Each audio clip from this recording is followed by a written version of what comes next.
नमस्कार, जय हिंद, जय बिहार। मैं हूं आप सबका दोस्त वकील सह पत्रकार एसके पंकज। इतने दिनों से मैं जो भी वीडियो बनाता हूं उसमें मैं कभी आप लोगों से नहीं कहता हूं कि आप मेरा वीडियो शेयर कर दीजिए, क्योंकि आप लोग वीडियो को अच्छा देख करके खुद ही अच्छे खासे शेयर करते हैं, अच्छा प्यार दुलार देते हैं, लाइक करते हैं, व्यूज बढ़ाते हैं। लेकिन आज पहली बार मैं कहने आया हूं कि आप मेरे वीडियोज को ज्यादा से ज्यादा शेयर कर दीजिएगा, क्योंकि यह वीडियो भारत के एक एक नागरिक तक पहुंचना जरूरी है। यह वीडियो भारत के एक एक नेता तक पहुंचना जरूरी है। यह वीडियो डिजिटल मीडिया के सभी पत्रकार भाइयों के पास पहुंचना जरूरी है। और इस वीडियो के बाद न सिर्फ ये मैं वीडियो बनाने जा रहा हूं, बल्कि एक मुहिम भी चालू करने जा रहा हूं। दरअसल इन दिनों सोशल मीडिया पर ओपीएस यानी ओल्ड पेंशन स्कीम पर बात चल रही है।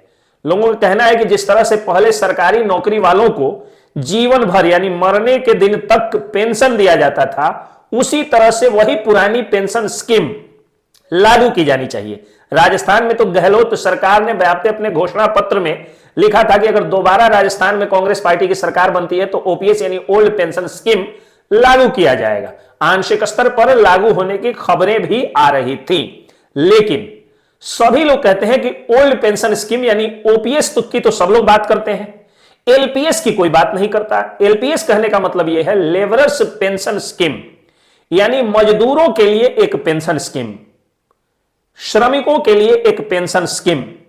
इसकी बात कोई नहीं करता। एक सरकारी नौकरी वाला जिसको भारत की सरकार या बिहार की सरकार, राज्य की सरकार, अलग अलग राज्यों की सरकार दुनिया का हर सुख सुविधा देती है। पहली बात तो यह कि सरकारी नौकरी एक ऐसी चादर है जिसमें दुनिया के हर अवगुण छुप जाते हैं।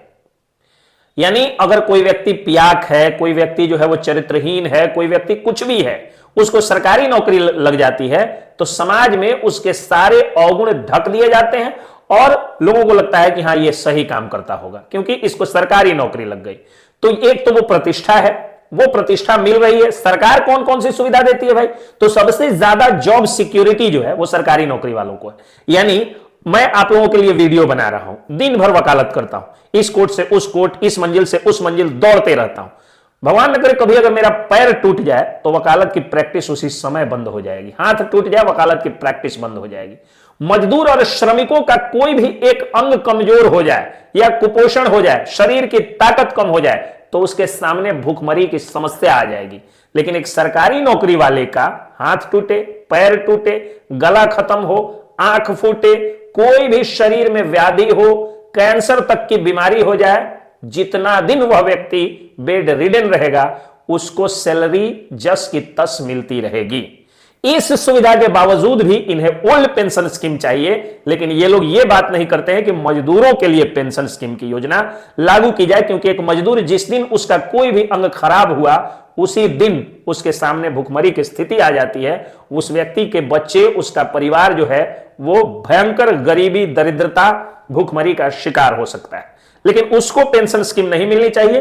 पेंशन मिलना चाहिए तो सिर्फ सरकारी नौकरी वालों को मिलना है। जॉब सिक्योरिटी की तो पहली बात हो गई। दूसरी सुविधा कि वर्ष में लगभग 16 छुट्टी, कुछ सीएल, कुछ ईएल, कुछ राष्ट्रीय पर्व, कुछ शनिवार की छुट्टी, हर रविवार की छुट्टी मिलती है। लेकिन एक मजदूर को न शनिवार की छुट्टी मिलती है न रविवार की छुट्टी मिलती है, लेकिन फिर भी उनके लिए पेंशन स्कीम नहीं है। पेंशन चाहिए तो सिर्फ सरकारी नौकरी वाले को चाहिए। फैमिली बेनिफिट यानी अगर एक सरकारी नौकरी वाले को अगर एक बेटा हो गया तो उस बेटे के दूध हॉर्लिक्स से लेकर के बिस्किट और काजू किशमिश तक के का पैसा जो है वो सरकार दे देती है, सैलरी में उतना इंक्रीमेंट हो जाता है। 2 बच्चा हुआ तो वो राशि दोगुनी हो जाती है।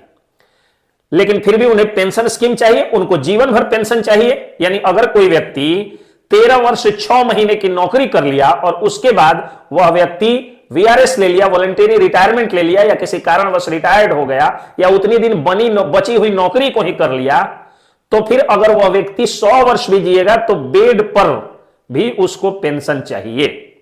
लेकिन एक मजदूर जो अगर एक बुखार एक दिन लग गया तो उस दिन बेचारा बेरोजगार रह जाता है, उसको पेंशन नहीं चाहिए, उसके पेंशन की लोग बात नहीं करते। मैटरनल लीव अगर महिला है और वो प्रेग्नेंट हो गई, वो सरकारी नौकरी में है, तो बच्चे को जन्म देने के 3 महीने लगभग पहले अलग अलग नौकरियों में है, 3 महीने लगभग पहले और कुछ महीने 3 या 6 महीने बाद अलग अलग सर्विस कोड के हिसाब से अलग अलग राज्यों में, यानी लगभग 9 महीने दिन तक वो बैठ करके अपने बच्चे को दूध पिला करके और सरकारी वेतन उठाएगी, फिर भी उन्हें पेंशन चाहिए। मजदूर, अगर मजदूर लड़की है, औरत है, अगर मजदूर औरत है तो उस मजदूरन को प्रेगनेंसी के दिन तक भी सुनने में खबरें आती हैं कि वो ईंट लेकर के चढ़ रही थी और प्रसव पीड़ा हुई, साइड में कहीं जाकर के बच्चे को जन्म दे दी। उसके बाद या तो काम कंटिन्यू की, या अगर ठेकेदार थोड़ा अच्छा है तो 1-2 दिन का लीव मिल गया, पैसा नहीं मिलेगा। 1-2 दिन वो काम से भले वंचित रह सकती है लेकिन पैसा नहीं मिलेगा। पैटर्नल लीव होता है सरकारी नौकरियों में, यानी अगर पत्नी को भी बच्चा होना है तो भी, या बच्चा हुआ है तो पत्नी की सेवा करने के लिए और बच्चे का दूध खौलाने के लिए पिताजी अगर सरकारी नौकरी में है तो उनको छुट्टी मिल जाती है, फिर भी उन्हें पेंशन चाहिए, लेकिन मजदूरों के पेंशन की बात नहीं होती है। उसके अलावा सैलरी इंक्रीमेंट, यानी प्रत्येक वर्ष इनकी सैलरी में कुछ बढ़ोतरी होती है। एक निश्चित समय पर सैलरी भी बढ़ता है और निश्चित समय पर नौकरी में प्रमोशन भी मिलता है, लेकिन एक मजदूर की सैलरी नहीं बढ़ती है प्रति वर्ष, उसकी कोई सैलरी नहीं होती है। जो वेजेज तय होता है वो भी वेजेज ठेकेदारों के द्वारा तय किया जाता है। सरकार कहती है अगर 600 रुपए मजदूर को मिलना चाहिए तो ठेकेदार कहता है कि मैं आपको जो है वो 500 रुपया दूंगा। वो ठेकेदार जो पार्टी होती है, यानी जिसका वो घर बना रहा है या जिसके कंपनी में काम करने ले जा रहा है, उससे लेगा 500 रुपया, मजदूर को देगा 400 रुपया, यानी प्रत्येक मजदूर का गरीबों का लगभग 50, 100 या 150, 200 रुपये तक एक अमीर ठेकेदार खा जाता है। मजदूर इतने ज्यादा शोषित पीड़ित होते हैं, फिर भी मजदूरों के पेंशन की बात नहीं होती है। बात होती है तो सिर्फ और सिर्फ सरकारी नौकरी वालों के पेंशन। मतलब भोजपुरी में कहा होता है ना कि बनले के बनैया है महादेव, वही वाली बात अपनी देश में चलती है। यानी बना हुआ व्यक्ति को और बनाने की बात होती है, बिगड़े हुए व्यक्ति को कोई बनाने की बात नहीं करता है, गरीबों के उत्थान की कोई बात नहीं करता है। अब आ जाइए, सरकारी नौकरी वाले को टीए-डीए की सुविधा मिलती है, यानी वेतन है अगर मान लीजिए 3 लाख रुपया, फिर भी अगर उनको पटना से अगर उनको मुजफ्फरपुर जाना है तो उस मुजफ्फरपुर जाने का बस का टिकट, टेम्पू का भाड़ा, बीच का जो है वो रिफ्रेशमेंट इत्यादि सब कुछ सरकार देती है। और देश में अगर महंगाई बढ़ी तो डीए यानी डियरनेस अलाउंस यानी महंगाई भत्ता भी मिलता है सरकारी नौकरी वालों को। मजदूरों को टीए क्या होता है उनका? मजदूरों का टीए यही होता है कि बेचारे 365 में 360 दिन वो घर के बाहर अपने बीवी बच्चों से दूर जाकर के शोषित होते हैं, और छठ के समय जब उन्हें लौटना होता है तो ट्रेन की बोगियों में जगह नहीं मिलता है, तो टॉयलेट तक में बैठ करके वो बेचारे रात भर जो है 3 दिन 4 दिन का सफर करके अपने गांव लौटते हैं। उस दौरान अगर उन्हें भूख भी लगती है तो उसी टॉयलेट में कहीं कोने में जाकर के अपने टिफिन में से रोटी निकाल के खाते हैं। इतने शोषित होते हैं, फिर भी उनके पेंशन की बात नहीं होती। बात होती है तो टीए-डीए लेने वाले सरकारी कर्मियों के पेंशन की, ओल्ड पेंशन स्कीम उनका चालू होना चाहिए, नई पेंशन स्कीम मजदूरों का चालू नहीं होना चाहिए। इकोनॉमिक हेल्प, आर्थिक मदद सरकारी नौकरी वालों को खूब मिलती है। सरकारी नौकरी वाला अगर चाहे तो लोन 1 दिन में उनका पास हो जाएगा। बैंक में जाते के साथ में मैनेजर साहब उसकी ऐसे पूजा करेंगे जैसे उनके घर का कोई बहुत बड़ा संबंधी आ गया हो। लेकिन मजदूर अगर बैंक चला जाए तो ढंग से 2 शब्द बर्ताव भी उनके साथ अच्छे ढंग से नहीं किया जाता है गरीबों के साथ, फिर भी उन गरीबों को पेंशन नहीं, सरकारी नौकरी वालों को पेंशन चाहिए क्योंकि उनको लोन भी मिलता है। जब उनका सिबिल सही होता है बैंक के नजर में, और मजदूरों का कोई सिबिल नहीं होता है। अनुकंपा की नौकरी सरकारी नौकरी वालों को मिलती है। अगर वो मर गए तो उनके बच्चों को नौकरी मिलेगी। कई बार तो ऐसा देखा जाता है कि पिताजी बीए एमए पास करके बहुत मेहनत करके और नौकरी लिए हुए थे। अब सपोज करिए कि एक व्यक्ति एमए बीएड करके और 36,000 रुपये शिक्षक बनकर उठा रहा है, वो अगर मर गया तो उसका बच्चा डायरेक्ट क्लर्क बनेगा, 1 साल के अंदर में 55,000 रुपये सैलरी उठाएगा। और उसका बेटा जबकि अयोग्य है, उसने कोई वो पढ़ाई नहीं पढ़ी है, कोई प्रतियोगिता परीक्षा नहीं दी है, जीवन में बाप के कमाई पर जो है वो ऐश कर रहा था और बाप के मरते राजा हो गया। एक बड़ा सा जो है वो भारी भरकम राशि कंपनसेशन अमाउंट मिलता है। उसके अलावा अनुकंपा की नौकरी भी हो जाती है और ज्यादातर अनुकंपा की नौकरी अयोग्यों की होती है। तो अनुकंपा है, फिर भी उन्हें ओल्ड पेंशन स्कीम चाहिए, यानी उस अनुकंपाधारी सरकारी नौकरी वालों को भी भाई आप पेंशन दे दीजिए। सरकार पर ये लोग बोझ डाल रहे हैं, ये लोग बोझ बना रहे हैं, लेकिन मजदूरों को पेंशन नहीं चाहिए। HRA यानी हाउस रेंट अलाउंस भी इनको मिलता है, यानी अगर इनकी नौकरी अगर जैसे मान लीजिए कि अगर वो व्यक्ति पटना रहने वाला है और भागलपुर में नौकरी करता है तो वहां का जो रेंट होता है वो रेंट भी सरकार देती है, जबकि मजदूरों को कोई रेंट नहीं मिलता है। उनका की जो मजदूरी है वही मिलता है, उसी में उनको घर में जो है वो एक छोटे से कमरे में 5-7 लोग रहते हैं, उसी में बना के कैसे कैसे खाते हैं, जीते हैं और नौकरी करते हैं, लेकिन उनको पेंशन नहीं चाहिए। पेंशन चाहिए तो एचआरए उठाने वाले सरकारी नौकरी वालों को ही पेंशन चाहिए। बच्चों की पढ़ाई का खर्च सरकार उठाती है। बच्चों के पढ़ाई के लिए लोन, एजुकेशन लोन निकालना हो, सरकारी नौकरी वालों का सिविल इतना अच्छा होता है कि उनको लोन मिल जाता है। मेडिकल बेनिफिट्स सरकारी नौकरी वालों को मिलती है, यानी जो इलाज का खर्चा है वो भी कई सरकारें उठा लेती हैं।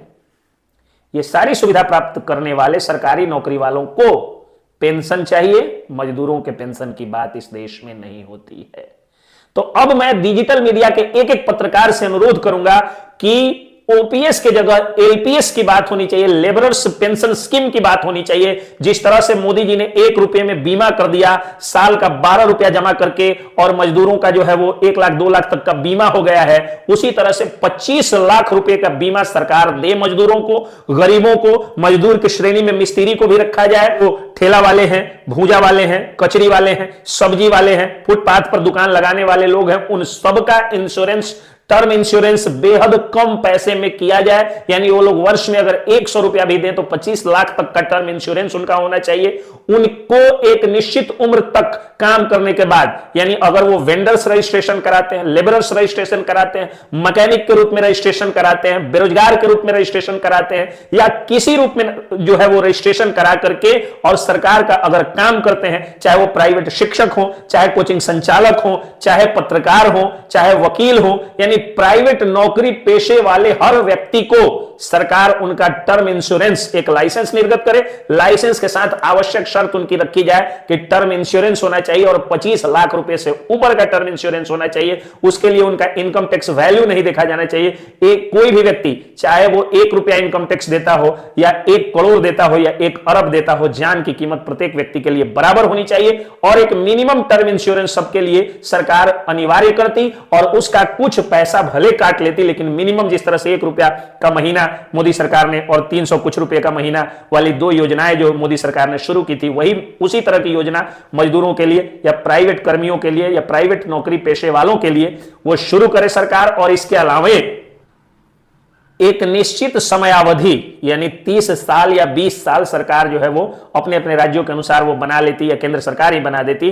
उतना दिन उस काम में रहने के बाद में अगर कोई व्यक्ति रिटायर्ड हो तो उसको सरकार पेंशन दे। सिर्फ सरकारी नौकरी वालों को या सिर्फ कुछ आर्थिक अपराधियों को ही सरकार हर सुविधा दे और गरीबों की बात नहीं हो, यह गलत है। तो मैं डिजिटल मीडिया के सभी पत्रकार बंधुओं से आग्रह करने आया हूं कि आप लोग इस पर खबर बनाएं, इस बात को जोर शोर से उठाएं। चंपारण की धरती से मैं आता हूं और चंपारण की धरती हमेशा से क्रांति की, आंदोलन की धरती रही है। तो मैं कोशिश करूंगा, पुजारी मीडिया वाले संजीत कुशवाहा, अनिकेत रंजन, विजय बिहारी न्यूज, शाह न्यूज, ये अंगद जी, इंजीनियर अंगद जी, इंजीनियर अमजद जी इत्यादि, जिनका भी नाम, या मनीष कुशवाहा जी या संत कुशवाहा जी, जैसे सारे लोगों को इकट्ठा करके और हम लोग आवाज उठाएंगे कि मजदूरों के लिए pension for labourers, LPS, labourers pension scheme सरकार लागू करे और सरकार को लागू करना होगा। और इसी बीच अगर मनीष कश्यप निकल गए तो मुझे लगता है कि इस लड़ाई में बहुत तेज गति आ जाएगी और ये लड़ाई और ये जंग तब तक जारी रहेगी जब तक इस देश के मजदूरों को मेडिकल बेनिफिट, टर्म इंश्योरेंस और पेंशन स्कीम का लाभ नहीं मिल जाता है। जय हिंद।